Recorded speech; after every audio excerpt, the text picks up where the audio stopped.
ప్రాణమిత్రుల్లా మెలిగిన ప్రకాష్ రాజ్, పవన్ కళ్యాణ్ మధ్య ఇప్పుడు మాటల యుద్ధం జరుగుతూ ఉంది.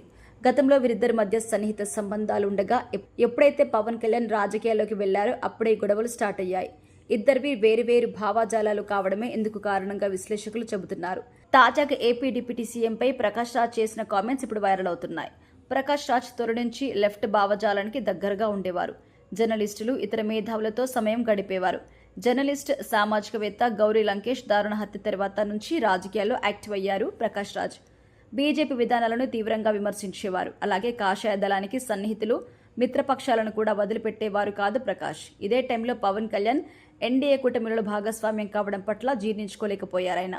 మిత్రుడు, తోటి కళాకారుడు అయినప్పటికీ పవన్ ని కూడా వదిలిపెట్టలేదు ప్రకాష్ రాజ్.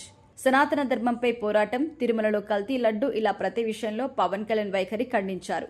అంతేకాకుండా పవన్ కు ఏం తెలియదు అని, ఆయన జర్నీ ముంబై లోకల్ ట్రైన్ ప్రయాణం లాంటిదని, మధ్యలోనే బీజేపీ దించేస్తుందని సంచలన కామెంట్స్ చేశారు. ఇటీవల గచ్చిబౌలి స్టేడియంలో జరిగిన సభలో పవన్ కళ్యాణ్ హిందీకి గట్టి మద్దతు తెలపడంపై ప్రకాష్ రాజ్ సీరియస్ అయ్యారు.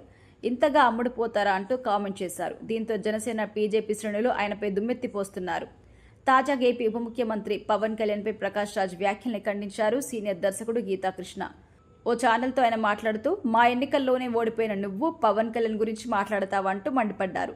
పవన్ కళ్యాణ్ సనాతన ధర్మం గురించి మాట్లాడినా, మరో మతం గురించి మాట్లాడినా అది రాజ్యాంగం ఆయనకు కల్పించిన హక్కు అని గీతాకృష్ణ వ్యాఖ్యానించారు. ప్రకాష్ రాజ్కు పబ్లిసిటీ దురద ఉందని, లైమ్ టైంలో ఉండడానికి ప్రధాని నరేంద్ర మోదీ, పవన్ కళ్యాణ్ లాంటి వారిపై మాట్లాడుతున్నారని గీతాకృష్ణ మండిపడ్డారు. ఇక సినిమాలంటే ప్రకాష్ రాజ్కి పిచ్చని, అందుకోసం సొంత డబ్బులు కూడా వేస్ట్ చేసుకుంటారని గీతాకృష్ణ అన్నారు. మోదీని విమర్శించేంత సీన్ ప్రకాష్ రాజ్కు ఉందా అని కూడా ప్రశ్నించారు. మోదీ గారు అన్ని గమనిస్తూనే ఉంటారని, ఎక్కడ నొక్కాలక్కడ నొక్కుతారని గీతాకృష్ణ హెచ్చరించారు. పొలిటికల్గా ప్రకాష్ రాజ్ ప్రశ్నలకి పవన్ కళ్యాణ్ ఆన్సర్ ఇవ్వాల్సిన స్థాయి కాదన్నారు. మా ఎన్నికలు లాంటి సినిమా ఫీల్డ్లో ఉన్న చిన్న పాలిటిక్స్లోనే ప్రకాష్ రాజ్ గెలవలేకపోయాడని గీతాకృష్ణ దుయ్యబట్టారు. ప్రకాష్ రాజ్కి ఎంతో మంచి భవిష్యత్తు ఉందని, మంచి వేషాలు వేసుకుంటే అతనికి ఎదురు లేదన్నారు. కావాలని కొరివి పెట్టుకుని బీజేపీతో గొడవ పడ్డం కూడా వేస్ట్ అని, ఎందుకంటే ఫైనల్గా అవార్డు ఇచ్చేది ఆ పార్టీని అని గీతాకృష్ణ అన్నారు. ఢిల్లీకి లిస్టు తెచ్చిన తర్వాత అమిత్ షా గారు, నీ పేరుకి సున్నా చుడితే నీ జీవితం ఫినిష్ అని హెచ్చరించారు.